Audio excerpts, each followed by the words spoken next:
Hello, hello, hello, Sir David the Bard. I'm coming to you from Brigham Young University here in the Smith Center.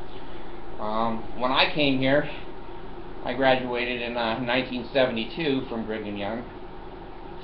This Smith building was used for pretty large classes because it can sit, 150, 200 people in it. But I guess it's also used by the church professors at BYU. Now, here's what I can't understand. That's why I'm broadcasting it to you. Down below there's a link, and they found at BYU listening devices on the seats that the college people sat on. Now, knowing BYU, it may have been on the female seats. I don't know. But anyway, look at the article. You don't have to believe the Bard. The Bard don't lie. Look at the article and then say to yourself, who the hell would have put these all over that BYU section of campus? That's where the church has its teachers of religion meet in meetings.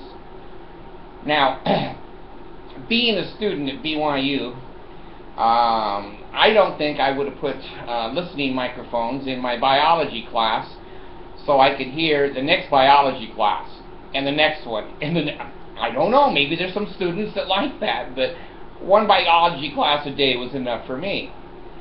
So a listening device, certainly there's nerds, many nerds at BYU, and they don't have a life and they don't know what to do. But putting those specifically in the meetings where college professors, BYU professors, speak freely, I'm not sure the students would have put that in there. They have too much to lose. BYU Administration put those in there. I'll bet my left testicle on it. And I'm not happy about losing my left testicle. The right one was bad enough.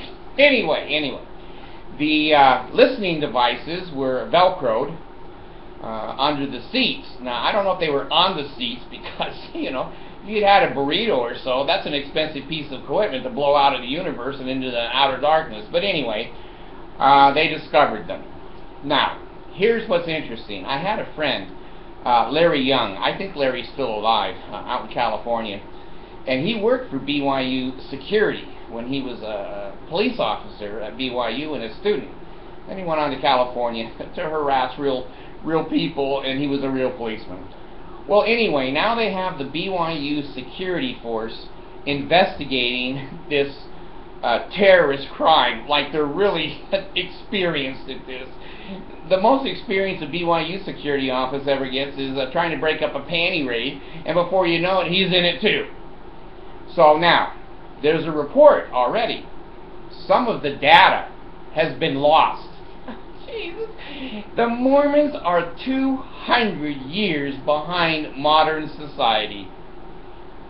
Do they think we are so stupid that when they're investigating such an important crime that they accidentally erased? This sounds like little Richard Nixon to me. There's an 18-minute gap in his tapes, and there's a gap in the BYU tapes. I'm sure that gap was probably BYU professors going, these essays are killing us. I'm getting the hell out of this. This is a mess.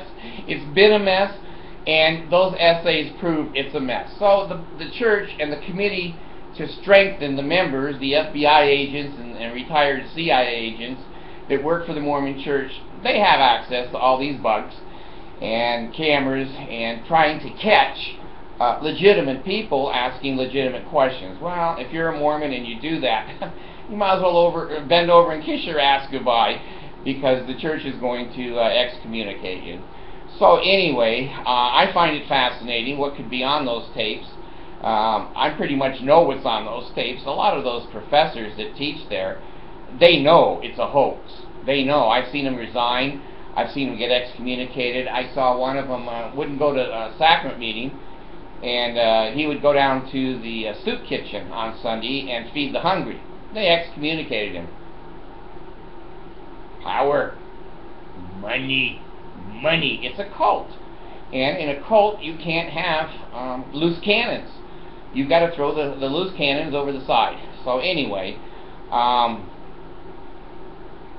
if I was at BYU now, I'd be talking to my butt, because I have a lot to say down there to those microphones, but I don't know. If the professors were all bent over talking to their butts, going, Monson, where the hell are you? Jesus, get me the hell out of here. I don't know. But I do know you're probably going to see here in the next couple of months some BYU professors that have suddenly decided to resign.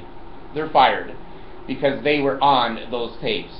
And the gaps in the tapes are so that the public will not know what disaffection really is going on even at the elite Brigham Young University.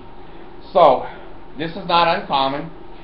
Security and the CIA and the FBI and the Committee to Strengthen the Members, this is what they do. They have no damn life, and they're going to persecute you and me. Well, they can't persecute me anymore because I resigned. I didn't get excommunicated. I didn't get my feelings hurt. I have no feelings. I just looked at the doctrine and said, holy shit, 14-year-old girls and 40 other wives?